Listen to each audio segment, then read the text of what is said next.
Good morning. Hello.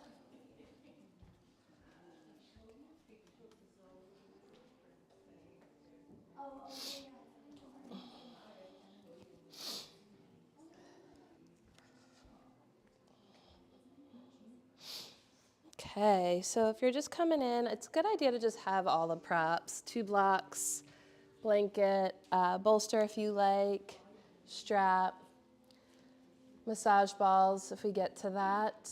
I'm on my own today. They're leaving me alone with you. Ha ha ha. So I'll kind of straddle being a little bit on the mat for folks at home. And if there's no one on the mat, it's just because I'm walking around the room, but you should be able to hear me okay. And I'll try to keep a better eye on the chat than usual.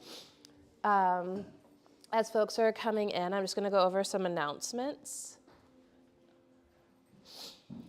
We have our Autumn Reset Renewal through the Sacred Elements Yoga Retreat with Eric, November 14th to 17th at River Mountain Yoga Retreat Center up in the Allegheny Mountains. It's going to be gorgeous.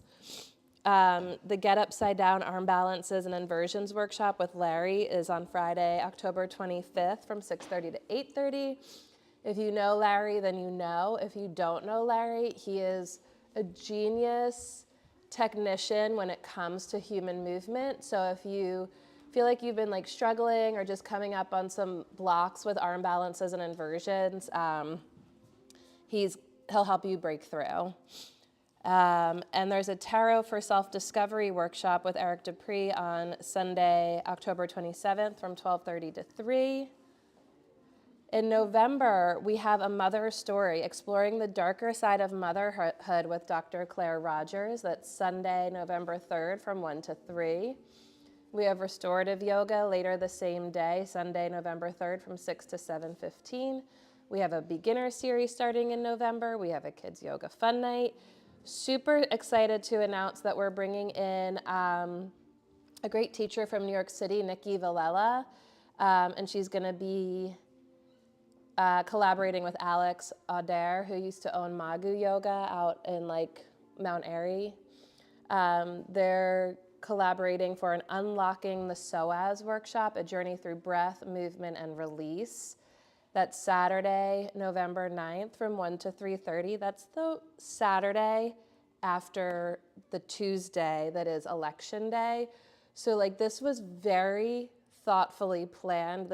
These are 2 brilliant expert yoga teachers that are going to just take us on a journey through yoga, and particularly Unlocking the Psoas is going to be a thing that will probably be very good for us, no matter what happens and what's going on in the aftermath. So that's the weekend after the election. I expect a turnout for that, so good idea to pre-register. And the next day, we have Harmonious Healing Sound Bath with Elizabeth, Sunday the 10th from 6:40 to 7:45. Also very intentionally scheduled sound bath that Sunday evening. And then Adriana is coming back on the schedule for a special series, Supreme Release Yoga Series, November into December on Monday nights. Do y'all have any announcements? Yeah. So it's called SRY, and sometimes it's called Spinal Release Yoga, and sometimes it's called Supreme Release Yoga. I think for maybe our audience, if we called it Spinal Release Yoga, that would make more sense to you all, right? So it's a technique of, it's not exactly yin yoga, it's not exactly restorative yoga, but it is a strategy for releasing your spine, and it is supreme. Supreme spinal release technique with Adriana. I'm sure if you message them, they could elaborate, or if you Google it, but there's chairs involved, yoga, breath work. You go really deep. It's her main thing that she's focusing on now. Oh, and then we're going to Greece in July. Alex and I are leading a yoga retreat in Greece this July. The early bird ends November 1st. You save $300, and I think depending on double occupancy, you're gonna have to fact check this. I was gonna say the price, but I don't really know. It's 3,000 something for double occupancy, 4,000 something for single occupancy. It includes your accommodations, your meals, your yoga, and like the best time ever. And you can save $300 on that, which is a chunk if you register by November 1st. I tried to tell the company we're like not the culture of pre-registration, but some people have pre-registered, so yay us, spaces are filling. I'm so impressed. Anyone else like last minute? I feel like it's like our whole community. Don't worry, I'm gonna buy extra rooms when we have to release them all for the procrastinators like me. Okay, any requests? Hamstrings. My name's Mariel for the new folks. I'm just coming up to turn up the fans and see if we have new faces. Welcome, welcome, welcome, welcome. Welcome back. I feel like this fan is doing a weird shadowy thing. We'll turn those on when needed. Also, because the assistants aren't here, if I'm not picking up the signal that it's time to turn the fans on, someone raise a voice and I will turn the fans on. So it's October in the yoga studio. This means that we're talking about one of my favorite characters from the yoga tradition. His name is Ayappa. He's a second-generation god, which means he's the offspring, the descendant of like one of or two of the primary gods. Ayappa is the abandoned bastard son. I love this about the yoga tradition. It's like so Days of Our Lives. I swear all the soaps take their storylines from the yoga epics. So Ayappa is the bastard, abandoned son of Shiva, the Lord of Yoga, and his brother-in-law, Vishnu. Vishnu, you might have heard of this god of yoga. So in the three queens that we're named for are the feminine aspects of the triadic divine of the yoga tradition. So there's three gods in the yoga tradition: Brahma, Vishnu, Shiva. Brahma's the creator, Vishnu is the preserver, the sustainer, and Shiva is the destroyer, the dissolver.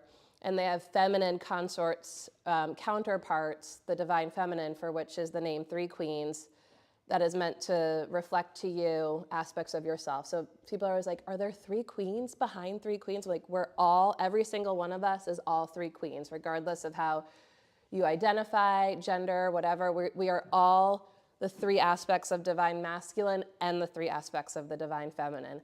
Our lineage just leans a little bit more, it's called the Shakta tradition. It's centered more around the worship of the divine feminine, but we also believe in divine masculine. They can't be separated. So Vishnu, as the sustainer, preserver, has the ability to incarnate. So Vishnu in the stories has many, many avatars. He incarnates to preserve the world when it's on the brink of annihilation. That's not so the case in this particular story, but in this particular story, he incarnates as a woman. I also love this about the yoga tradition. It's full of transgender and transspecies, and it's just this idea that the gods are not better than us. The gods reflect to us aspects of our own nature and culture. So Vishnu incarnates in the story as a female named Mohini, the femme fatale, the divine seductress. And long story short, Shiva can't resist, and they have a tryst. And then they go home. Vishnu goes home to heaven. Shiva goes home to the householder, his beloved Parvati, one of the three queens, the three goddesses, who is the sister of Vishnu. And all is thought to be well. Turns out Vishnu is pregnant. This is quite a drama. And so they have to figure out how to hide the baby when it's born. The whole baby being born thing is another thing too, because he's now back in his male form, and that's a great story for another day.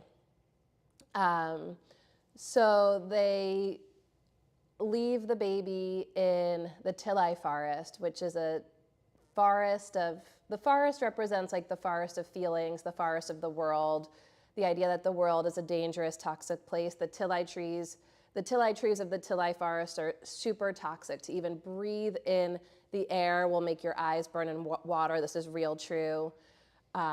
This is not like mythological trees. These trees exist. The leaves are poisonous to the touch. And so they abandon the baby in the tilai forest. And all of the divine second generation have very important tasks, very important jobs in the world of yoga. Ganapati, who we talk about usually August, September, is Lord of the Ganas. He kind of runs the family business. The other guy that you usually see in the family portrait is Kartikeya or Skanda. They all have many names. Muruga. He's the army general, the general of the army. Ayappa is Lord of the demons, Lord of the ghosts. And he represents the ways in which our demons, our ghosts, must be tended to. Like a lot of times in yoga, we talk about the body as a temple. Have you heard this before? Like this is like the sacred temple. By the way, your body is also a haunted house. And so we have a divine aspect built into the system that is designed to tend to these parts of ourselves, that which haunts us. That which haunts us is our, you might have had a traumatic event like a car accident that you have to continue to live with your whole life, for example. It haunts you. There might be wounds or situations from childhood, conscious or even unconscious, because we're really good at repressing that shit, that needs to be tended to. And especially in the case of Ayappa, what he reminds us is like he has not only his own shit to deal with as being abandoned, but he has intergenerational wounds, intergenerational traumas. He represents the mistakes of his parents and the unlived lives of his parents. And so those are also things that haunt us, conscious and unconscious. And October is the time of year that we're really meant to kind of, that veil thins. Like this is the time of year where we tend to our demons, where we feed our ghosts, and we do like trick or treating. It's sweetness. We want to treat them with sweetness.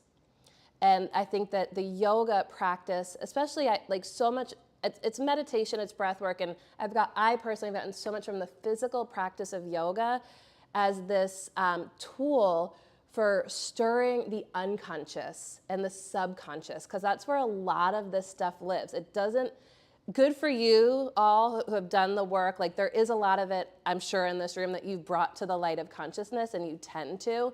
The yoga is gonna help us churn up the stuff that is subconscious and unconscious. It might not even hit the full light of awareness, but it can be tended to and it can be fed. And we have a physical practice that expands embodiment so that all the aspects of ourselves, the light, the gifts, the uniqueness, the character, can live comfortably and peacefully alongside the ghosts and the demons. And the ghosts and the demons don't have to hijack the system in ways that perpetuate self-destruction or harmfulness inside or outside, but the demons and the ghosts are actually there to motivate us, to inspire us to be constructive and creative. Does that make sense? And so it's not like Ayappa as the abandoned bastard child of a scandal isn't the victim of that story. He is empowered by that story. He is empowered by that story. He gets a very important role in the yoga tradition, in the haunted house, in the temple, that is absolutely vital and necessary in order for us to live meaningful, prosperous lives, right? If we don't feed the demons, they eat us. They eat your thoughts, right? They consume your thoughts. When they're well tended to, they become empowering forces of creativity and constructiveness. So we're gonna get into the dark, shadowy spots of our bodies today. That's usually like your hips, hamstrings, boom, boom, boom. That was a request. Was there any other requests? The back body,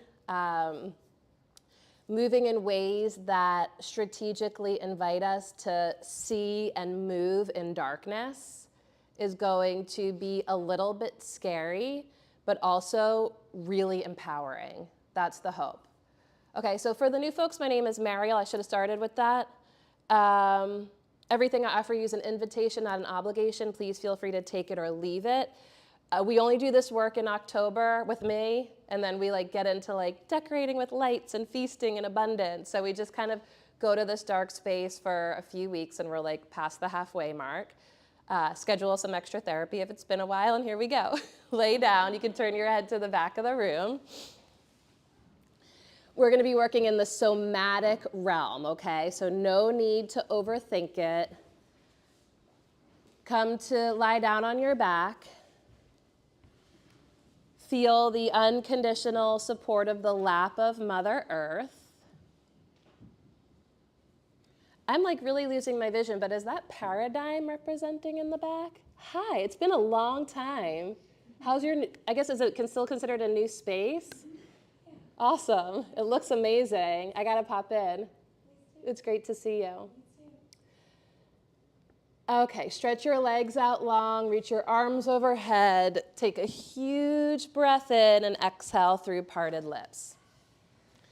You're re-waking up today for maybe at least the second time. I hope Sunday mornings are sometimes luxurious and you can fall asleep and wake back up, but really just take a few breaths here you're waking up again. As you inhale, stretch through your legs, your fingers, let the breath percolate inside. I am getting over a cough. And as you exhale, let it all out. Just to be clear, the ghosts, the demons, that which haunts us, these are not files that need to be deleted or eliminated or let go of. These are aspects of ourselves that must be assimilated, tended to, taken care of with sweetness.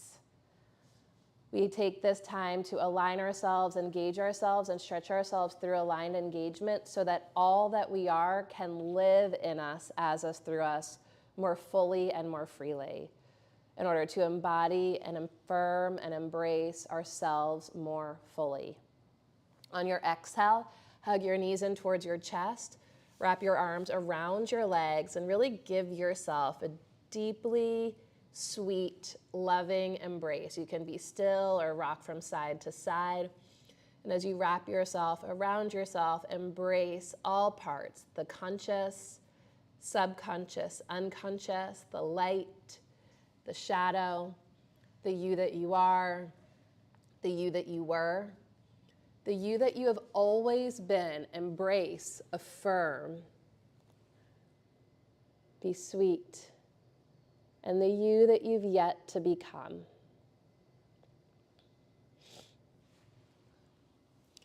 Hold your right knee in, stretch your left leg out long, press your left heel, knee, and thigh to the ground, interlace your hands behind your right thigh, and stretch your right heel to the sky. Notice what you feel, how it feels where you feel it. You can circle the ankle if you like.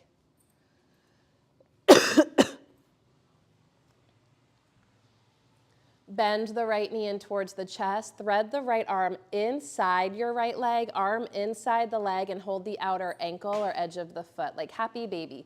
So you're going to bend your right knee in. Take your right arm inside the right leg and hold the outer ankle or edge of the foot for half happy baby.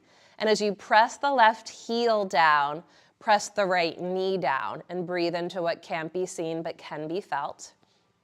Breathe through your nose now, in and out through the nose, slowly, deeply, fully, trying to slow down the pace of your breath.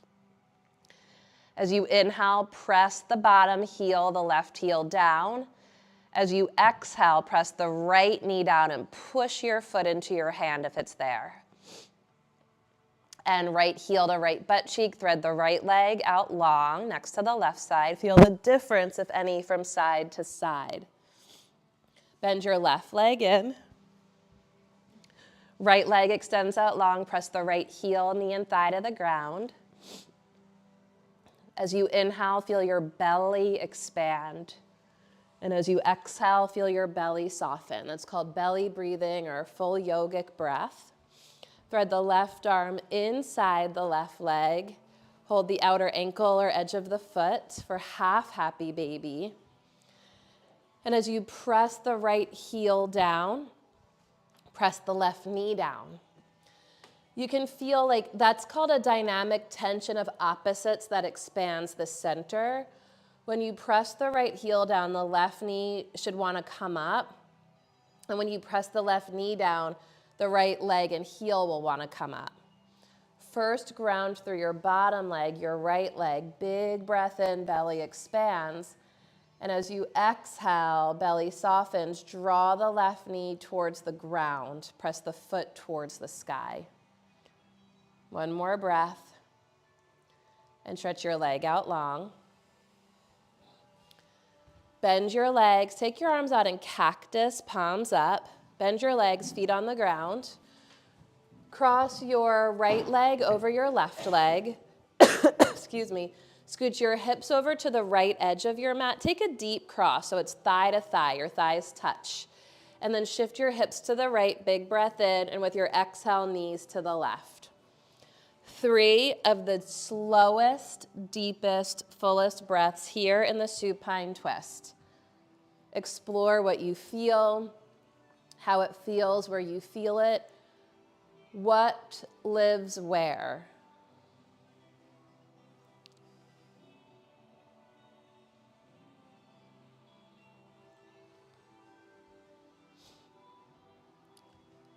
And on an inhale, draw the legs up through center, shift the hips to neutral. Uncross. We'll take the left thigh over the right thigh, thigh to thigh. Shift your hips to the left and lower knees to the right. And again, 3 of the deepest, fullest breaths.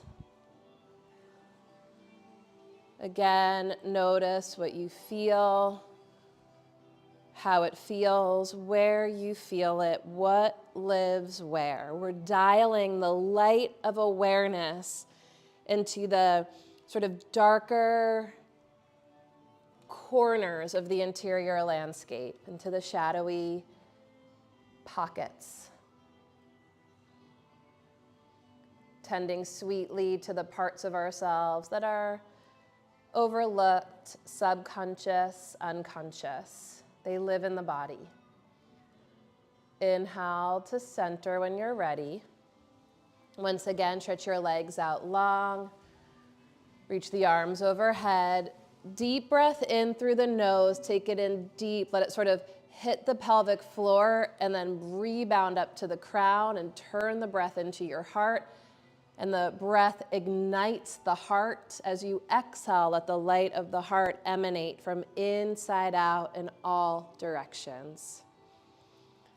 Once again, hug your knees in towards your chest. This time, take your knees wider apart, thread the arms between the legs, and find happy baby. Hold the outer shins, ankles, or edges of the feet. And as you press your knees towards the earth, press your feet towards the sky, and gently rock from side to side. Notice what you feel, how it feels where you feel it. Embody the happy baby, the part of yourself that is long forgotten.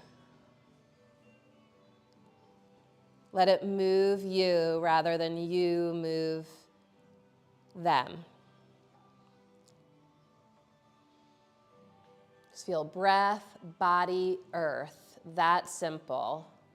Breath, body, earth. Held, breathed. And then gently bring the knees together once again and give yourself another of the sweetest embraces. Center yourself here and now.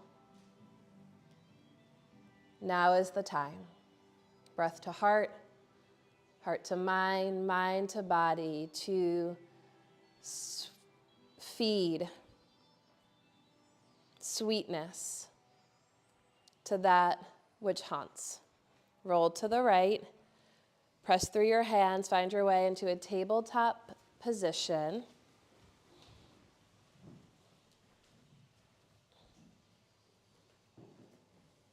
From happy baby to tabletop position, find your breath, your body, the earth.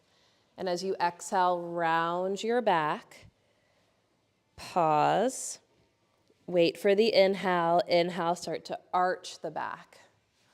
Claw the fingertips, feel your toes, find your breath. Exhale to round, follow your breath, not my voice. Inhale to arch. Linking breath and movement, but really so that the breath moves you rather than you move the breath.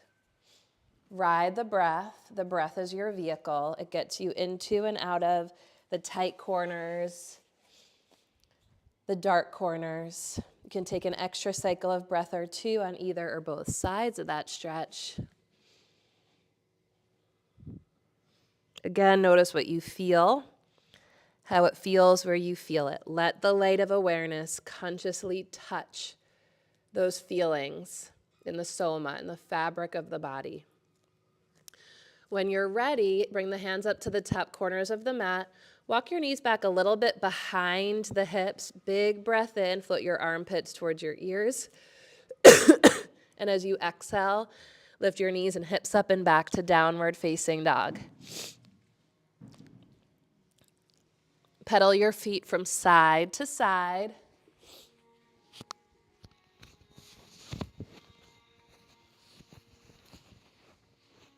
Anyone have cobwebs in the backs of your legs? Could do, I could do like 12 down dogs a day, and it's going to be tight like that again tomorrow. Call that the dust bunny law of the universe. Again, notice what you feel, how it feels where you feel it. Is it in the back of the thigh, the backs of the calves, the soles of the feet, the shoulders, back, sides of the waist? What do you feel? How does it feel? Where do you feel it? What do you want to make more space for? What needs space to live inside you so that you can thrive and prosper?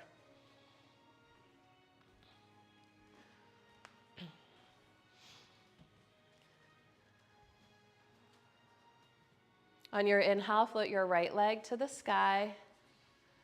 As you exhale, look forward, catch your lunge. On the inhale, reach the arms up. Okay, so a lot of this work strategically works. So a lot of this way of practicing is going to be about strategically calling the light of awareness to the parts of the pose of the body of the self that tend to be overlooked. In most poses, that's going to be whatever the back part of your body is. The awareness kind of tends to flood the front body and starves the back body. So we're going to bring sweet awareness to the back body. Can you lift your back heel higher? And just by lifting the heel, feel the back leg ignite more.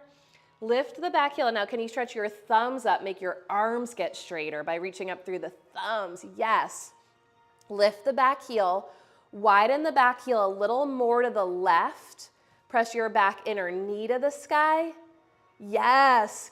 Keep that. And now just let the front thigh descend with an exhale as much as you can and want. Nice. One more breath here. Back heel, knee, and thigh lifts. And on your next exhale, plant your hands, downward facing dog. So that's how you make your lunges, your sort of basic crescent lunges, a true deep hip opener. When you pedal your feet from side to side, notice if you find or feel a little more space through the back of the right leg. From having tended to the left leg, we open the right hip.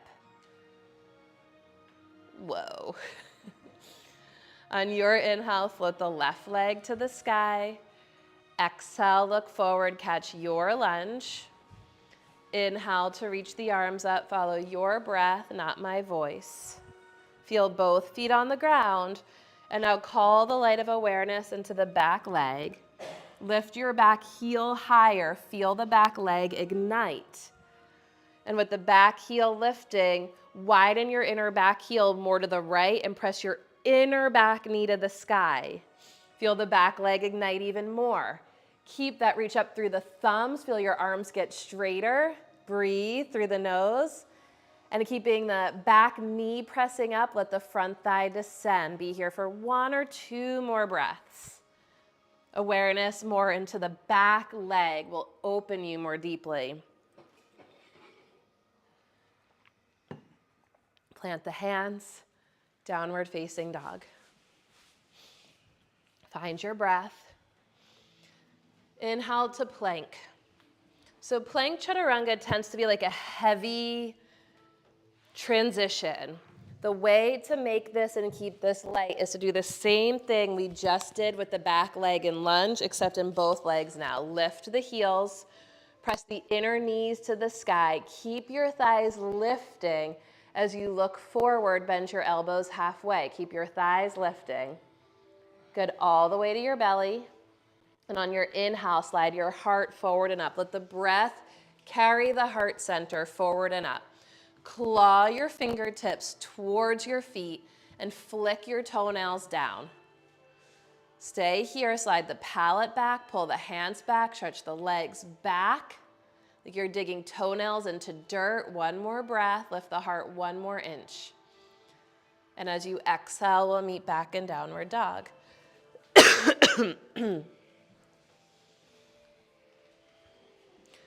Breath to heart, heart to mind, mind to body. The breath ignites the heart. The splendor of the heart illuminates the mind, inspires the body. Here in the gift of conscious breathing embodiment, on an inhale, float your right leg to the sky. Exhale, catch your lunge. Inhale, reach the arms up, lift the back heel, knee and thigh, stretch up through the thumbs. As you exhale, bend the front leg deeper. Good, exhale, touch the ground. Pivot your feet to the left for a wide-legged forward fold. As you inhale, hug your feet towards each other. Feel the legs engage from the ground all the way up into the hips. Keep your heels heavy, but lean a little bit more weight into the balls of your feet. You could even bend your knees a little to lean into the balls of your feet. And then keeping that, press your thigh bones back. That's how you get into your hamstrings more deeply. Heels grounded, lean into the balls of your feet, press your thigh bones back. One more breath. Turn your right knee and toes through lunge and take it back to downward facing dog.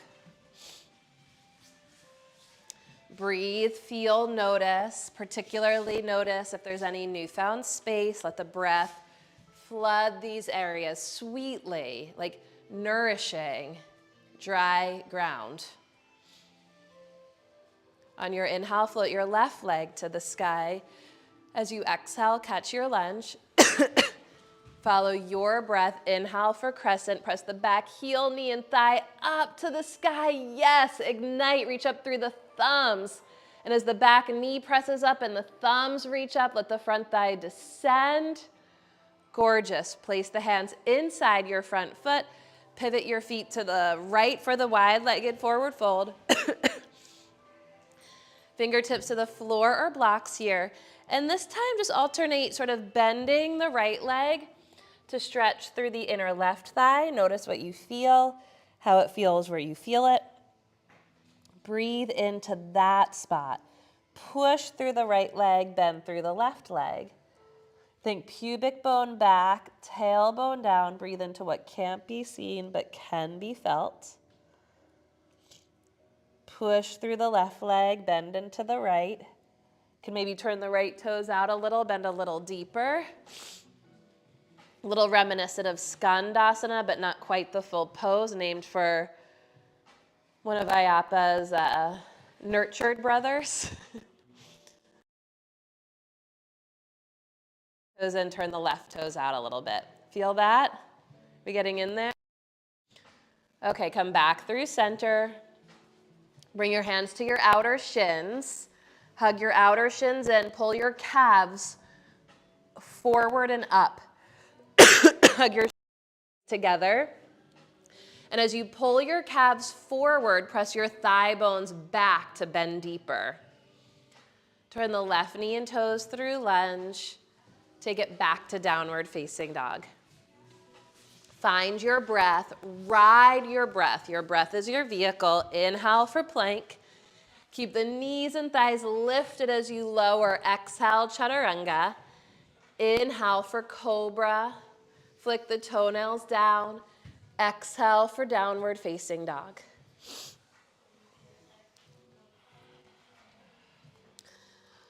Very slowly with an exhale, walk your feet towards your hands. Take your feet as wide as your mat, at least as wide as your hands. Make your feet parallel, put a little bend in your legs, and then either take your strap or interlace your hands behind your back for a shoulder stretch. Hug the shoulder blades together. Let me know if you want me to bring you a strap. Little bend in the elbows here, bend in the knees, bend in the elbows. And just like before, keeping the heels heavy, lean a little bit more weight into the balls of the feet. Reach the arm bones to the sky to lift and open the chest. And as you exhale, press your thigh bones to the back of the room and let your forearms get heavy overhead. Head heavy, face soft. As you inhale, hug your feet towards each other, feel the legs ignite. And as you exhale, energetically try to pull the hands away from each other. Feel the chest, the lungs, the heart expand. As you inhale, hug the feet towards each other, the legs ignite. And as you exhale, pull the hands away from each other, the chest, the lungs, the heart expand. Gently release the shoulder stretch. Inhale, get long through the spine. Exhale, fold. Heel toe your feet to about hips distance apart and parallel. Bend your legs deep and bring your hands to your outer shins and look forward. Look forward through your heart center and your gaze, brow soft. Hands on the outer shins. Push your shins towards each other and press your knees apart. Can you feel an opening between your sitting bones? The shins press in, the knees press out. Keep the legs that activated as you anchor the tailbone down. Feel the front of the pelvis lift. Reach the arms forward and up, biceps by the ears. Exhale, sit deep. Inhale, stand tall. Exhale, hands to your heart. Close your eyes. Find your breath, the rhythmic beating of your heart, and both feet on the ground. Now playfully, as best you can, eyes closed. You can peek. You could always open your eyes. Release the hands. Inhale, reach the arms up. Exhale, bend the legs deeply. Let the fingertips find the earth. Touch the earth, eyes closed. Inhale, reach the arms up, biceps by the ears. Exhale, fingertips to the ground out in front of you. Lean into your fingertips. Press your thighs back. Inhale, eyes closed, let the light of the heart reach forward. And as you exhale, fold, bow to the light of your heart. We close the eyes as a way of looking into darkness to see more clearly. As you inhale, reach the heart forward. Maybe eyes closed, step the left foot back to lunge. Fingertips to the floor, framing the front foot or inside the front foot. Big if you feel steady, inhale, reach the arms up. Pull the feet towards each other to ignite your legs. You see through your legs, pulling your feet towards each other, the legs ignite. Exhale, plant the hands, downward facing dog. Find your breath, feel both hands and feet on the ground. Inhale to plank, maybe eyes closed. Exhale to lower through chaturanga to the earth. Inhale for cobra, lead with the light of the heart here. And on your exhale, find downward facing dog. Notice what it's like to try to see and feel in the dark. Breath to heart, the heart ignites. The splendor of the heart illuminates the mind and the body here in the gift of embodiment. As you inhale, float your left leg to the sky. Exhale, step it through to lunge. Fingertips can frame your front foot, come inside your front foot. Eyes can always open. You're driving, you're in charge, you're in control. Maybe keeping the eyes closed. Pull the feet towards each other to ignite the legs and rise up. See into the back leg, lift the heel up, press the knee up. Pull the feet towards each other, stretch up through the thumbs. On an exhale, plant the hands. Right foot meets the left foot. Get long through the spine, and as you exhale, fold over your legs, bow to your heart. Bend the legs deep. With the eyes closed, hands hug the shins in. Knees and thighs press out. Tailbone lengthens. Front of the pelvis lifts. Chair pose with Utkatasana. Reach the arms up. Big breath in. Exhale, sit deep, ground through the heels. Inhale, stand tall. Exhale, hands to heart. Eyes remain softly closed, or close the eyes if it suits you. Find the breath, the rhythmic beating of the heart, both feet on the ground. Slow down the inhale, slow down the exhale. Release the hands, inhale, reach up. Maybe eyes closed, peek as needed. Exhale, bend the legs, fingertips touch the ground. Ground through the heels, inhale, reach the arms up. Fingertips reach to the sky. On your exhale, fingertips back down to earth. Press the thighs back. Fold over your legs, bow to your heart. Look into the cave of the heart, where the voice of the true teacher and great mother resides. Step your right foot back to a lunge. Spin your back heel to the ground. Left forearm to left thigh. Reach your right arm overhead, bicep by the ears. Find your breath. Totally optional here. You can open your eyes or continue to experiment with eyes closed if it suits you. As you inhale, pull the feet towards each other. Feel the legs ignite. With the legs strong, use your left elbow to guide the left knee open. And as you push into your back leg, reach through your right thumb. Good. One more breath, lean back on your shoulder blades.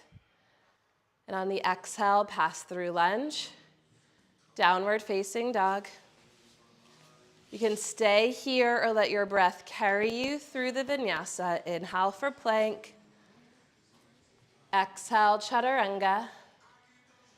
Inhale to rise up through the heart, and let the exhale carry you back. Follow your breath, not my voice.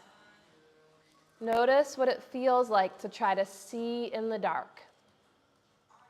On your inhale, float the right leg to the sky. Exhale, catch your lunge.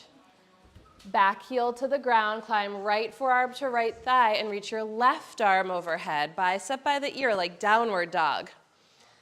As you inhale, pull the feet towards each other to ignite the legs. That's going to ground you in the darkness. You're feeling your sense of connection to legs, to earth. Push through your feet, and with your right elbow, guide the right knee open, right shoulder back, and then lean back on your shoulder blades. Turn your chest up, your heart up towards the sky. One more breath as you push through the left leg, reach past your left fingertips. And on the exhale, pass through lunge. Open your eyes to find your blocks and bring your blocks to frame your front foot. Take them on their highest height. Keep your back heel lifting and push your front leg straight. Lifting, wrap your back hip forward. And as you push through the ball of your front foot, tack your right hip crease back. Now, we want to make sure that that front kneecap is lifting up more than back. So put a little micro bend in the knee. That means a bend in the knee that can't be seen but can be felt. And now lift the ball of your front foot up off, back onto your heel, and ground straight back through your left heel. The ball of the front foot lifts, the back widens to the left and grounds. Wrap the left hip forward as you pull the front heel and outer hip crease back. Is it okay to touch? Okay. You okay there? Good, now lift the back heel high, press through the ball of your press through the ball of your front foot, and bring your right hand to your right hip crease. So the ball of your front foot's grounded now. Front leg is straight, right hand to right hip. Pull the right hip crease back.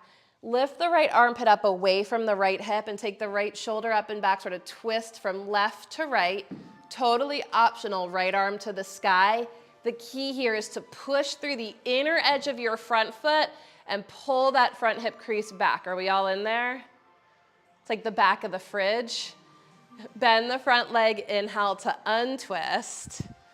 Like, what demon darkness lives in there? I have to clean my fridge today. Downward facing dog.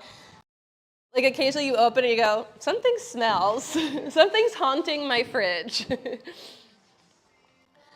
Paddle here and clear, fresh space through the right side. Does that feel a little different? Find your breath. We'll step the left foot up to the lunge. Blocks high to frame your front foot. Push your front leg straight. Keep your back heel really lifting at first and widening. The tendency is like the tightness in the hips wants to make it so that the right hip lifts and that right heel kind of drops to the left. So we want to keep that back heel really lifted, really ignited through the back leg and widen the inner back heel more to the right. And you place those blocks under your hands. Those are there to serve you, support you, to make it sweeter. So play with walking the blocks forward or back so that it's as sweet as humanly possible as you rock back onto your left heel. And as you lift the ball of the front foot up, you can ground the right heel straight back and down. And breathe really deeply into what can't be seen but can be felt. I find that sometimes closing the eyes really helps to feed, to nurture, to nourish those areas. Is it okay to touch a little? Okay. Just gonna go, yeah, that way. Lift the back heel a little bit more. There you go. It's tighter, right?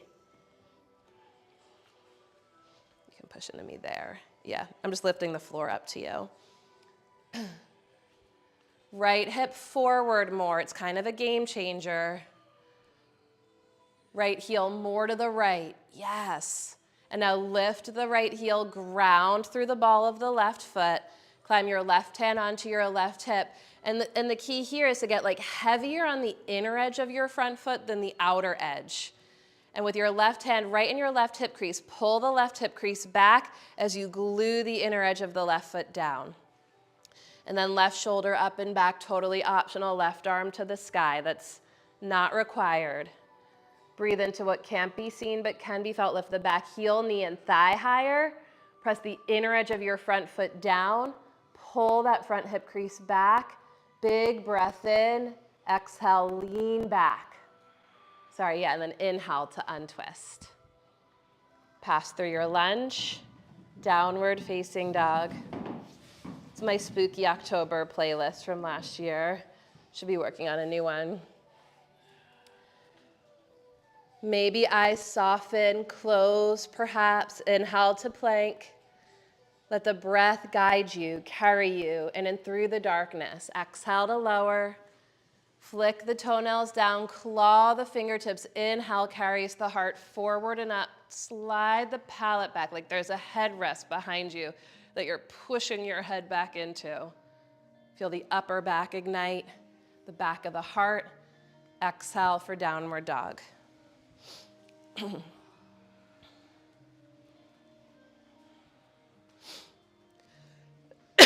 Okay, find your breath. Inhale, we'll float the right leg to the sky. Exhale, catch your lunge. Inhale to reach your arms up. Right foot forward, yeah. Lift the back heel, knee, and thigh high to the sky. And on the exhale, big step forward to balance on your right leg. Cross ankle over thigh and sit deep into chair pose. You can bring your fingertips to the floor or blocks in front of you for more stability, just to really help you get low, to get deeper into that left hip. If you feel steady, you can even bring the right palm to the big toe ball mound of your left foot and push hand into foot, foot into hand, sit deeper. Ground through your right heel, reach the arms forward, rise up. Heel to butt cheek with your left hand, find your left foot behind you. And the key here is to press the knee forward as you kick the foot back. Can you feel that in your quads? Press the knee forward as you kick the foot back. Soften the standing knee.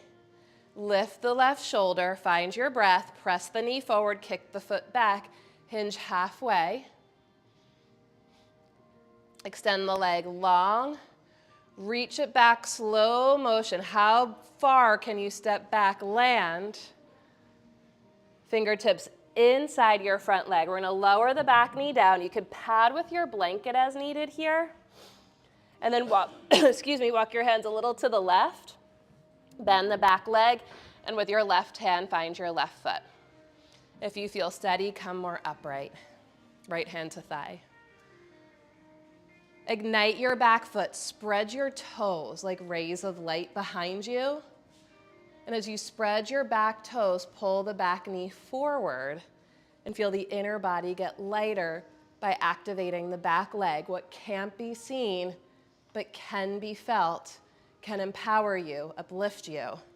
Spread the toes like rays of light, pull the back knee forward, and bend the front leg deeper. One more breath, and gently release. Downward facing dog. Push through the arms to lift through the hips and ground through the heels, and notice any newfound space. Breath ignites the heart. Heart illuminates the mind and the body. You're in the gift of breathing embodiment. As you inhale, float the left leg to the sky. Exhale, catch your lunge. Inhale, reach up. And on your exhale, step forward. Cross ankle over thigh, flex the foot, and sit deep into chair pose. We call it pigeon chair. You can bring fingertips to the floor or blocks in front of you just to add stability and get in a little deeper. If you feel steady, the left hand comes to the ball of the right foot, and push hand into foot and foot into hand to drive deeper into the hip. Butt goes back and down. Ground through your left heel, reach the arms forward and up, rise up, heel to butt cheek. Find the right foot behind you. The weight of the leg tends to pull the shoulder down. Hug the knee to the midline and lift the shoulder up and back. Then activate the foot, and here's the key. Press the knee forward as you kick the foot back to activate the quads. Knee presses forward as foot kicks back. Soften the left knee, hinge halfway. And slow motion, like moving in the dark, reach your back leg back and try to step it to the back of your mat. Big breath in. Exhale, fingertips to the floor, lower the back knee. How are we doing? Do we want fans? Do we need fans? Yeah, fans would be good. No one said anything, so. Walk your hands to the right, bend your back leg, bind yourself to yourself. Find your right foot with your right hand. This is the second side, right? Okay. If you feel stable, bring your left hand to your left thigh. I'm gonna go full blast for 30 seconds, and then I'll try to find a sweet spot here. As you pull the back knee forward, spread your toes behind you like rays of light. Activating the back leg stabilizes you, supports you, uplifts you. And as you spread the back toes and pull the back knee forward, maybe the top of the front thigh descends, maybe. Breathe into what can't be seen, but can be felt. Lighting the unlit corners. Feeding, watering the areas that may be overlooked or abandoned. Gently release, downward dog.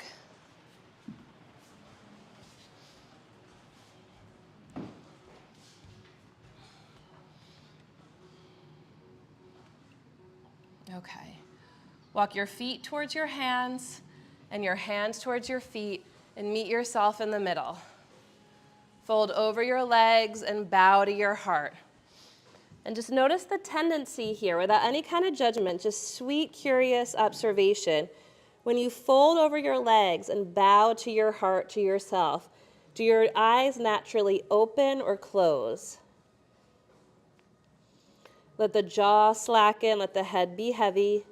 Bring your feet all the way together.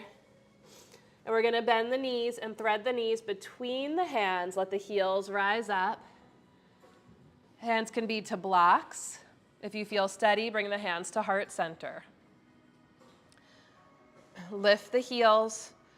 Stack the shoulders over the hips, slide the palate back and breathe. Press fingertips to fingertips.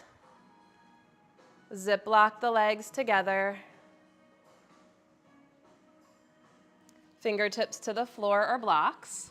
So it just depends on length of arms. Blocks are gonna serve most folks here. I just happen to have very long arms. So you can walk both blocks over to the right. And try to get your left elbow as high on your outer right thigh as you can. And then peek at your knees and notice if the left knee popped forward. Can you stack your knees and press left arm into legs, leg into arm? Do you feel a deeper twist there?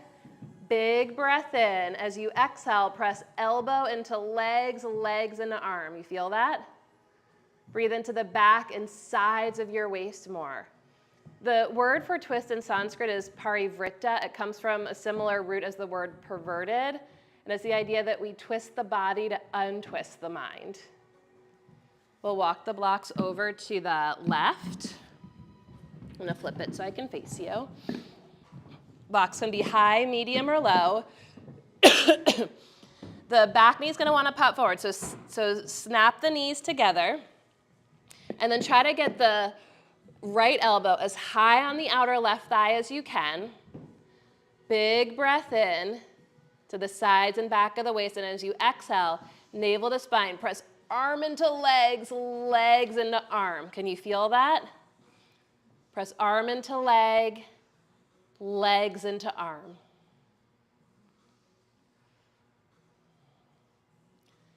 Inhale to come back to center. You can walk the blocks forward a little bit. Lift the hips up, walk your feet back, put the blocks to the side. Pedal the feet a little bit from side to side, stretch through the soles of the feet, the backs of the legs.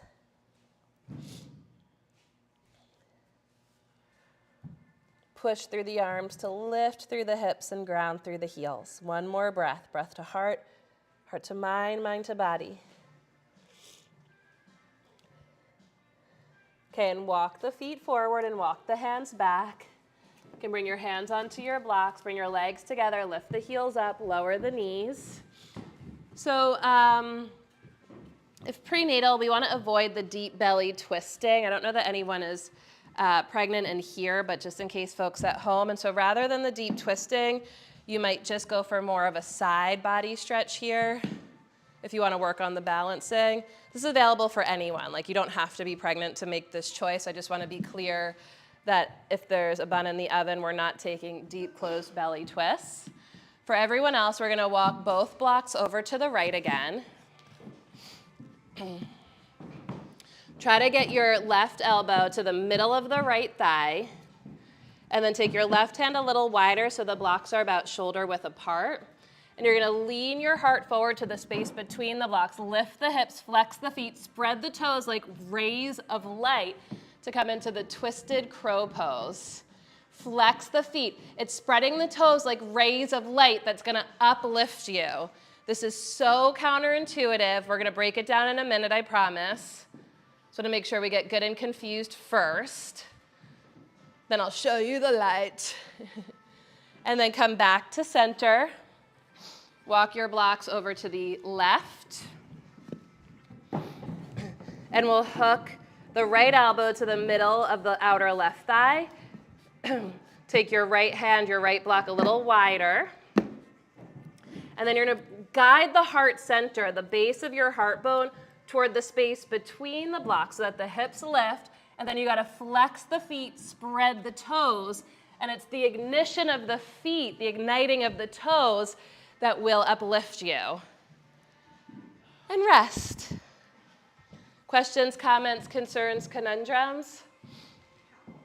How?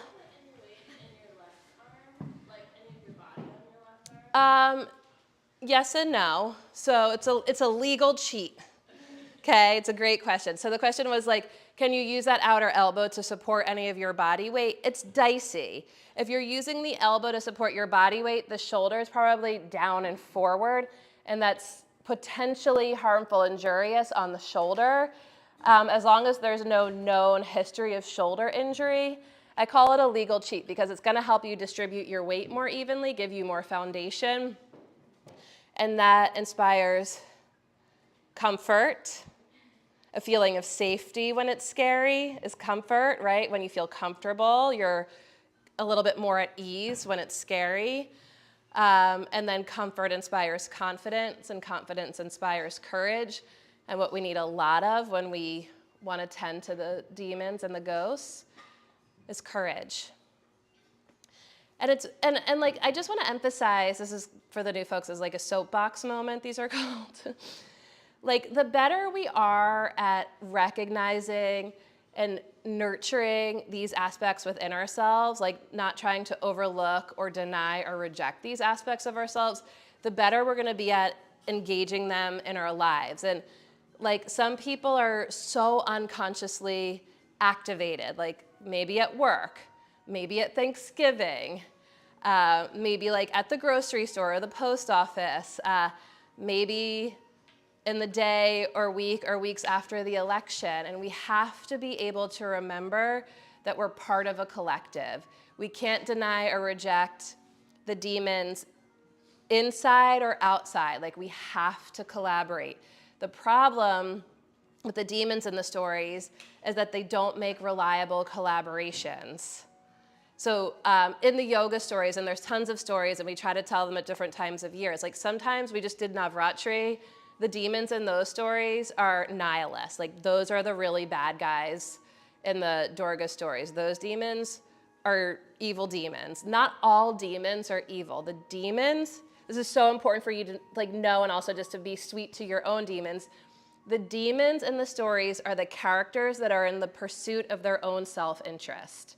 That's why we have our demons. Our demons are there to preserve us. They're self-preservation. They are there in the service of our own self-interest. The demons are only interested in their own self-interest. The yogis are interested in and invested in the ways that how does our pursuit of our own self-interest affirm and enhance the interest of something greater? In other words, in what ways is our own self-interest of value to something greater than just ourselves? Does that make sense? And the more that you're in tune with your self-interest and your self-interest is managed, then you make that an offering to something greater than yourself.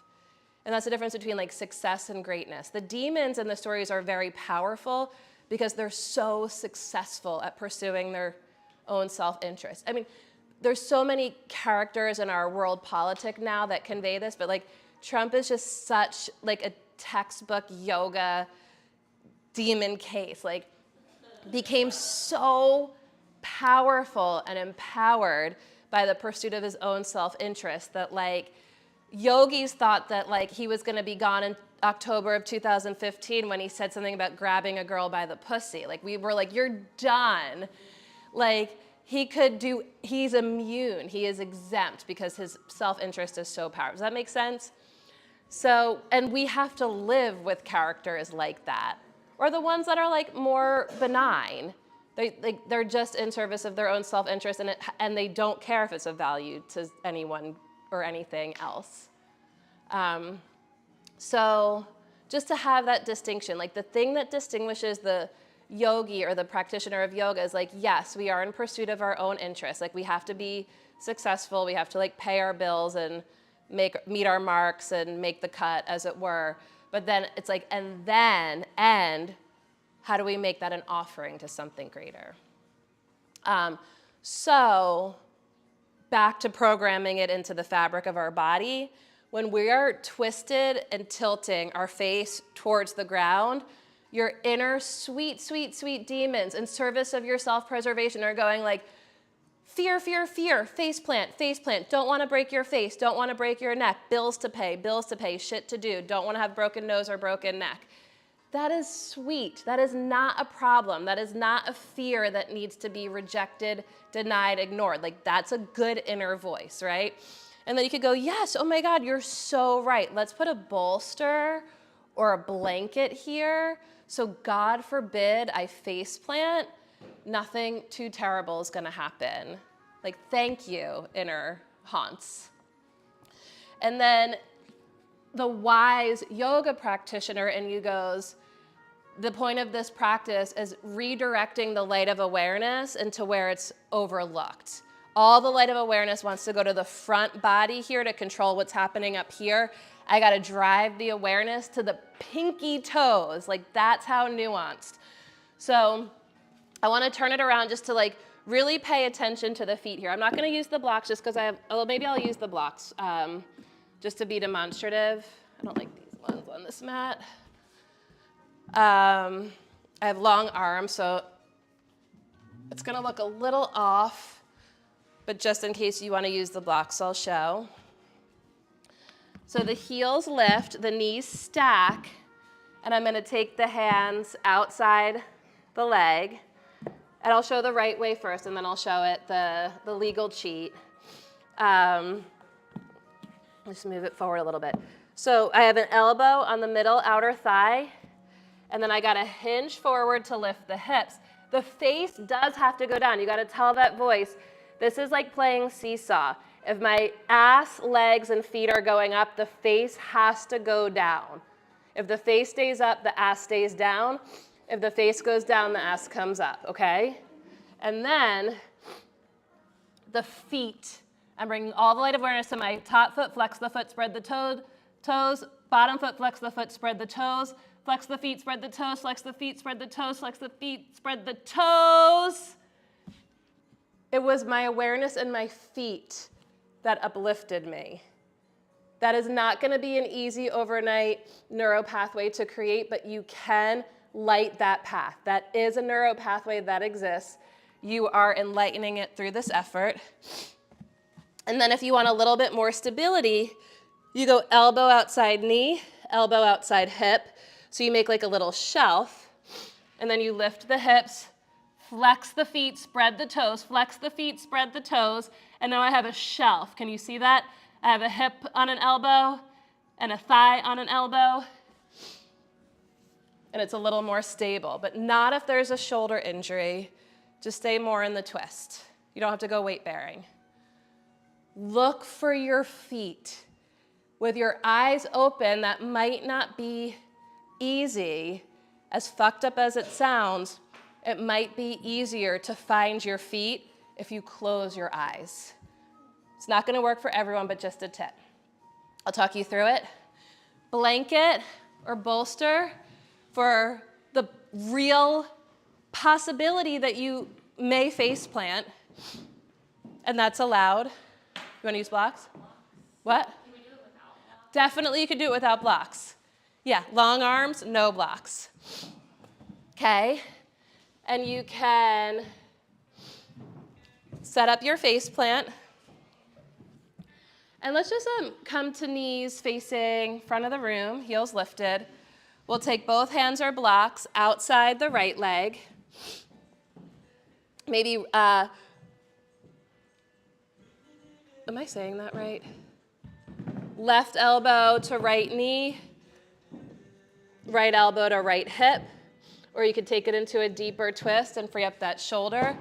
You're gonna seesaw. Face is gonna move towards your padding. Look towards your padding, maybe then close your eyes, face head towards the floor, and as the hips lift, flex your feet, spread your toes. Flex your feet, spread your toes. Yes, flex your feet, spread your toes. I swear it works. Flex your feet, spread your toes. You might surprise yourself. Yeah, it works. Questions, comments, concerns, insights? Did you freak yourself out? You okay? Okay. It's all on your feet. It's so counterintuitive. Second side. What? Eyes closed help. We have a testimony. Eyes closed helps. We'll take the hands over to the left. You can place right elbow outside the knee, left elbow outside the hip for more stability, more stacking. And then close your eyes, maybe think head towards the floor. And then as you feel your hips start to rise, you flex the feet, spread the toes, flex the feet, spread the toes. The mantra is ignite the feet, uplift the pose, ignite the feet. You'll surprise yourself. The knees got to stay evenly stacked too. And rest. Anyone get pain on the outer, like where there's a point of contact there? That's always been something that kind of bugs me. Like, downward dog.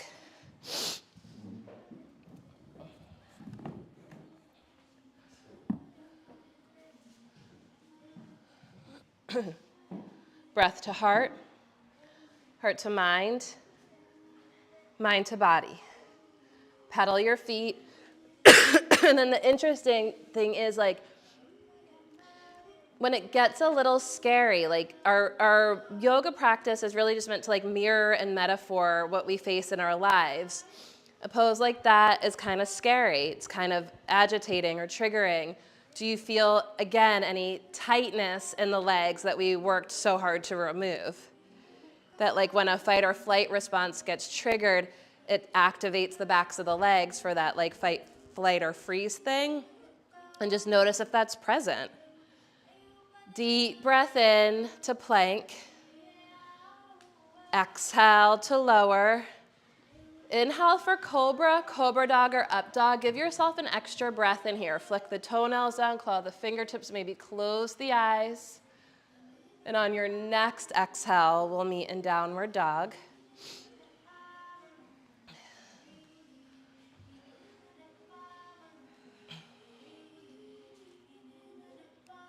On your inhale, float your right leg to the sky.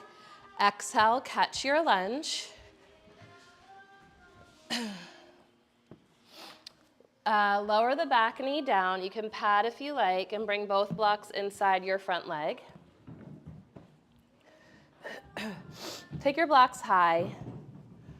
Walk your back knee back as much as you can. And then just stay in a place where you can adjust the padding as needed. And then walk your blocks back to walk the back knee back. And you're going to keep going that direction as much as you can. Blocks back to walk the back knee back. Keep the back toes tucked under. More weight on the outer edge of your back knee. And widen your inner left heel more to the left. And now shift your hips back. Rock onto your front heel for runner stretch or half Hanuman. Breathe. Press the front heel down and back. Press the knee up to the sky and press the thigh bone to the floor. Do you want me to say that again? Press your front heel down and back. Press your knee, like bend the knee so the knee points towards the sky, and then push your thigh bone towards the floor. Whew. We're gonna walk the left foot over to the left behind us. Feel how that moves a little more to the inner thigh? Keep your front knee and toes pointing straight up to the sky. Walk your blocks to the left. Breathe into what can't be seen but can be felt. Be sweet. Feed this. You know what'll make it a little sweeter? Bring the inner edge of your front foot to the ground. Is that better? A little sweeter? But keep pulling the outer edge of the foot up. And now take your pubic bone towards your back heel, kind of like you're moving towards child's pose. Let the breath be really deep and full. So we don't want this to like scare us and take our breath away. You only want to go as deep as you can, preserve and sustain the full depth and capacity of your breath. If you are too intense, it's going to diminish the breath. Inhale to come back up. Walk your blocks to the right. Turn your right knee and toes to the sky. Walk your left foot behind you. But now check it out. Can you walk your back knee back another inch or two? Whoa. Yeah. It's called an opening. Deep. Walk your back knee forward. We're going to take both blocks outside the front leg on their medium height. Keep the back toes tucked under. Left hand comes to the block outside the right leg. Again, if there is a bun in the oven or the twist just doesn't feel good for you, keep your arm inside your leg and we'll do open belly twist. Otherwise, we'll bring the left hand to the floor or the block outside the right leg. Right hand to the right hip crease, pull the right hip crease back. Maybe reach the arm to the sky. Breathe. As you inhale, pull the back knee forward. As you exhale, lean back on your shoulder blades.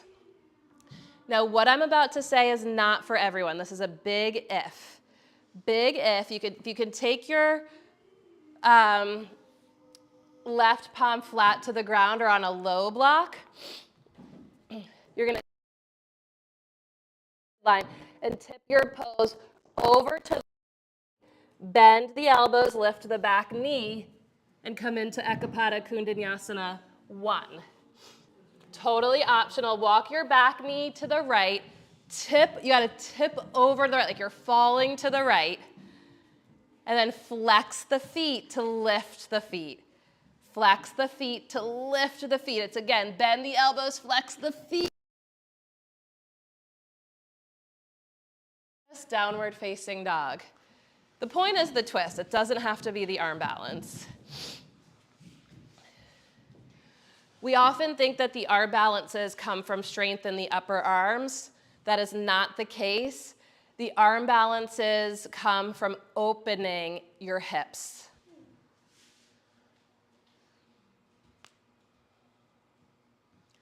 Breath to heart, heart to mind, mind to body. Find your breath. Inhale to float the left leg to the sky.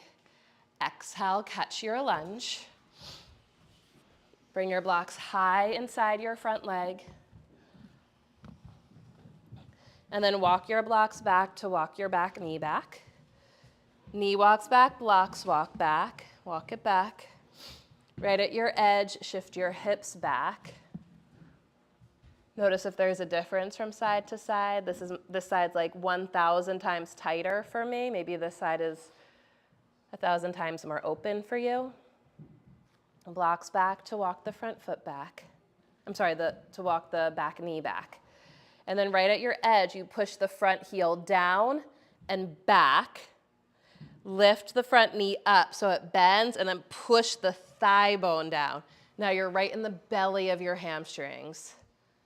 It's dark. But you're not alone. We're together. Press the front heel down and back. Lift the knee. Push the thigh bone down. Whew. Maybe walk the blocks back. Walk the back knee back. Right at your edge, walk your blocks to the right. Right foot walks over to the left. Take a breath. Maybe for added sweetness, spin the inseam, inner edge of the front foot towards the floor, and send your hips back.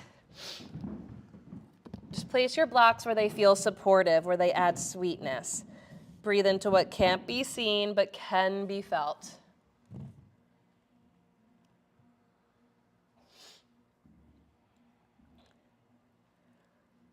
Whew. Then inhale to rise up, walk the blocks to the left, spin the left knee and toes up. Walk your right foot behind you, and right here, this is where you might surprise yourself. Can you walk the back knee back 1, 2, maybe 3 inches? One more breath, deep breath. And then walk your back knee in. Come all the way up into your low lunge. Walk your blocks outside your front foot. Knee over ankle, press arm into leg, leg into arm. That's the key. Left hand to left hip, maybe left arm to the sky. Find your breath. As you inhale, pull your back knee forward. As you exhale, press arm into leg, leg into arm. Feel the twist, like close your eyes. Inhale, pull the back knee forward. Exhale, press leg into arm, arm into leg, leg into arm. Lean back. You could stay right here. Inhale, untwist, meet us in dog or child's pose, or if you want to take the arm balance, you're going to walk the back knee to the left, tip to the left, tip to the left. You can walk your left foot to the right, lift the back knee, flex the left foot, flex the right foot to take flight. You got to ignite the toes to ignite the legs. We'll meet in down dog or child's pose. Take your time. Pedal your feet from side to side if you're in dog. Let the hips be heavy if you're in child's pose. Feel the breath in the back and sides of your waist.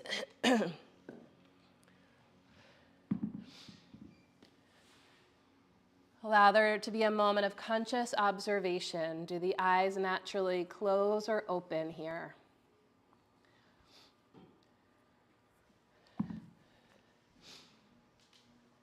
If you're not already in child's pose, you can make your way either into child's pose or full pranam. So if you're opting out of child's pose because it doesn't feel good in your body, you can come to lay on your belly.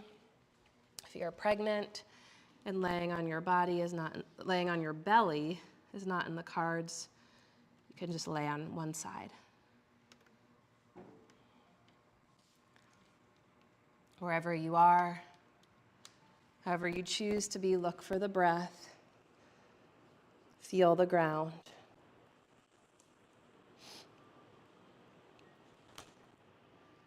And take a moment to consciously savor the sweetness that exists where the unconditional support of gravity coalesces with the unconditional presence of the breath.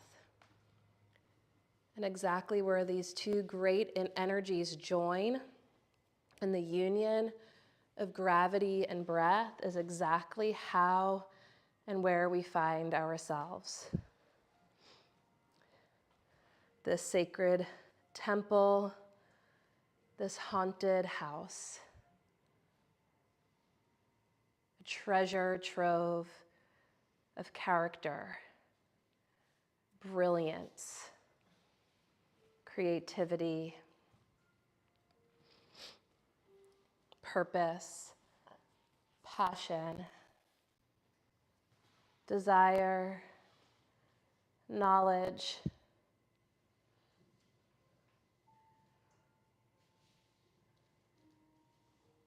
you can stay here or make your way onto the belly if that feels more supportive. Just find a place where you can really feel held and supported. You can spread a little more in order to more graciously and consciously accommodate here in the fabric of your being, in the gift of this body. We align ourselves, we engage ourselves, and we stretch ourselves through aligned engagement in order to more graciously and gracefully accommodate every aspect of ourselves, conscious, subconscious, unconscious. That we can live fully, deeply, freely in the gift of this embodiment. That we have the energy, the motivation to pursue our interests in ways that serve something greater than just ourselves. Imagine that. If your head's turned to one side, you can turn it to the other if it feels okay for your neck. That again, that's not required.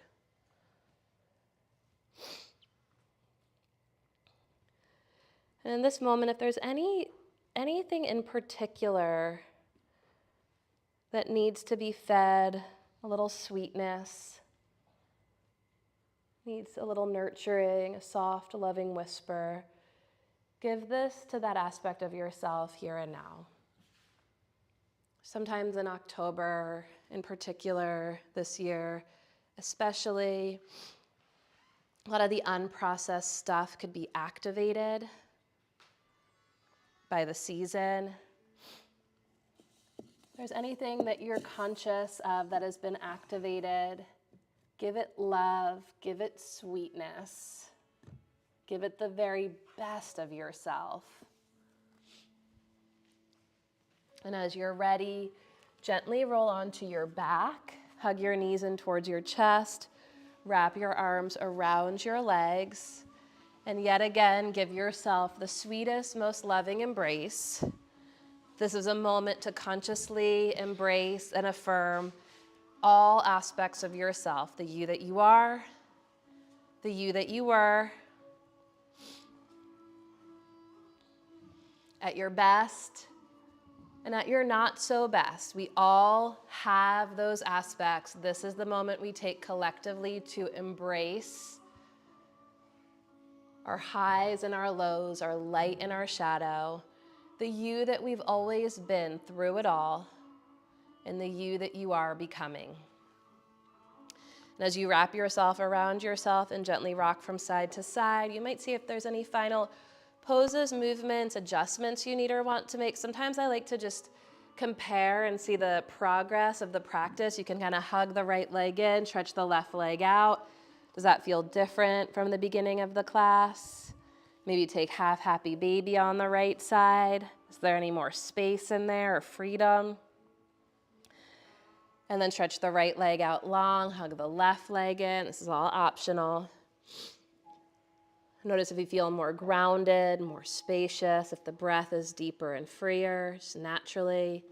Maybe half happy baby on the left side.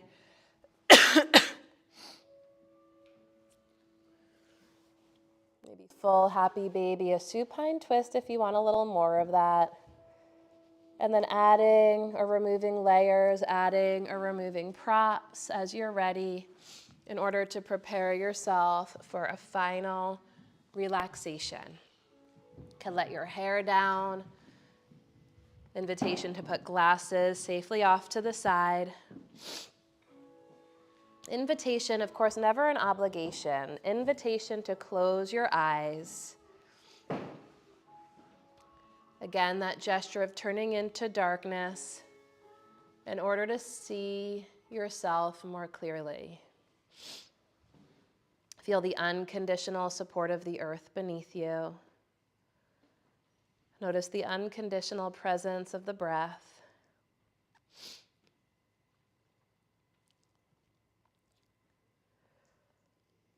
And as best you can, let your breath hold your vision.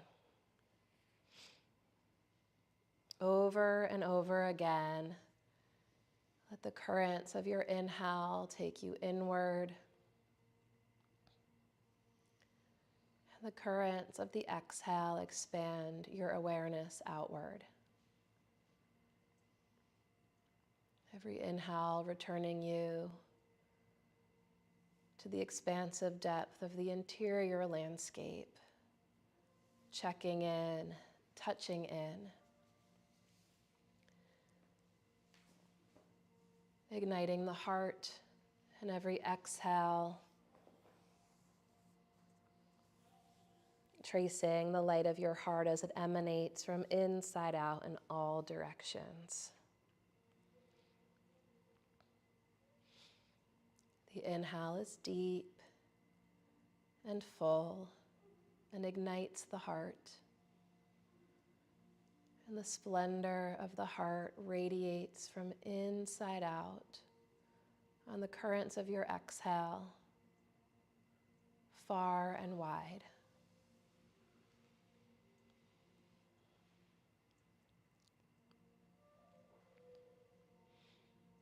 Bathing in breath.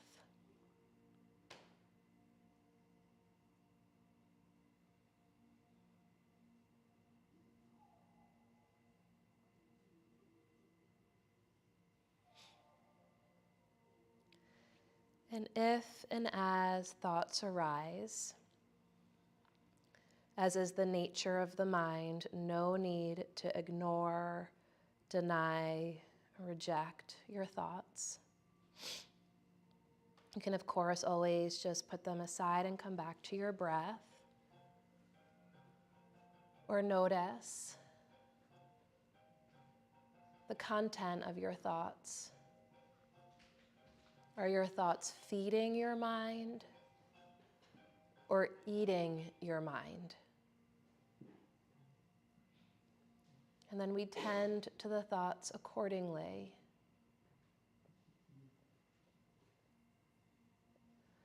If your thoughts are eating your mind, then those thoughts, those energies need sweetness, attention, awareness, and tending to.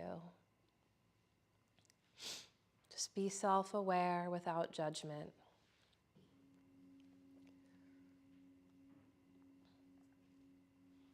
And if the thoughts are feeding your mind, you can trace their roots from the heart into the heart. They arise from the heart to illuminate and inspire your mind.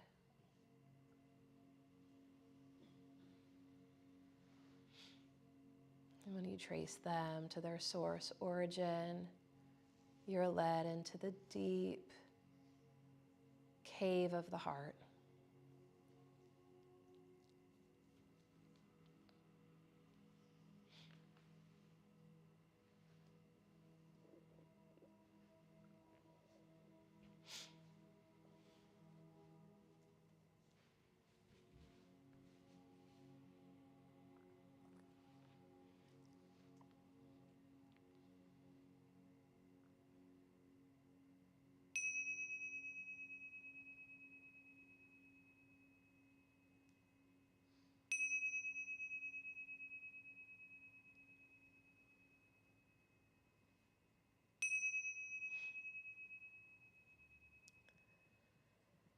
Invite a slow, deep, full breath in. The breath ignites the heart, illuminates the mind, inspires the body. Offer a slow, long, heartfelt breath out. The breath ignites the heart, and the splendor of the heart emanates from inside out with each and every offering of an exhale. Heartfelt. As you deepen the breath, feel how naturally your breath deepens you. And let the spirit that you are begin to gently awaken the body that you have, wiggling your toes and your fingers, stretching through your arms and your legs. Breathing more deeply and fully, seeing more clearly in the sacred temple of embodiment.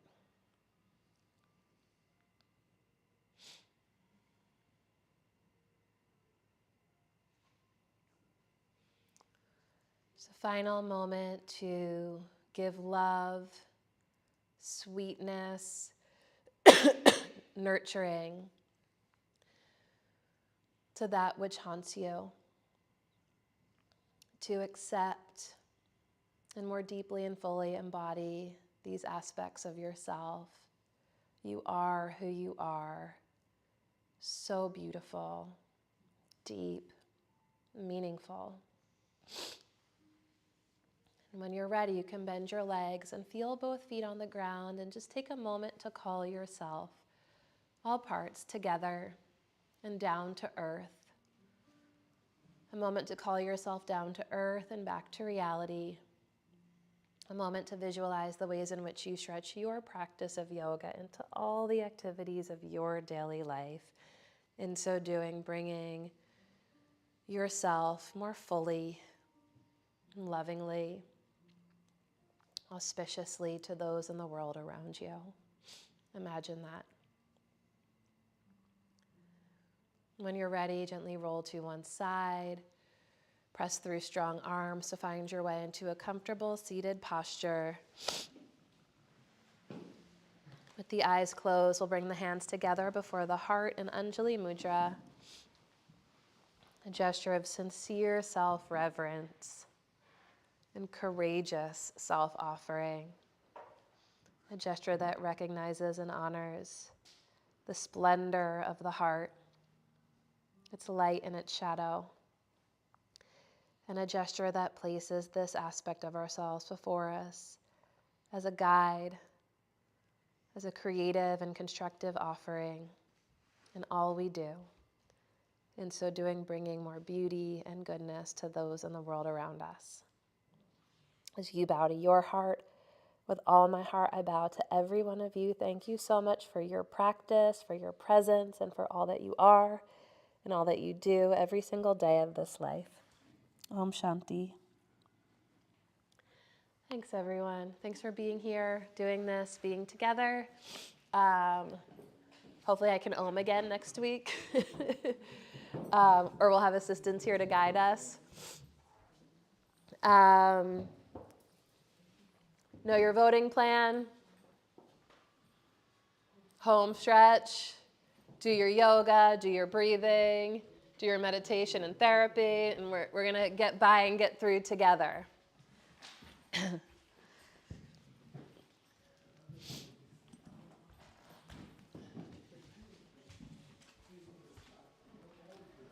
Bye, friends at home.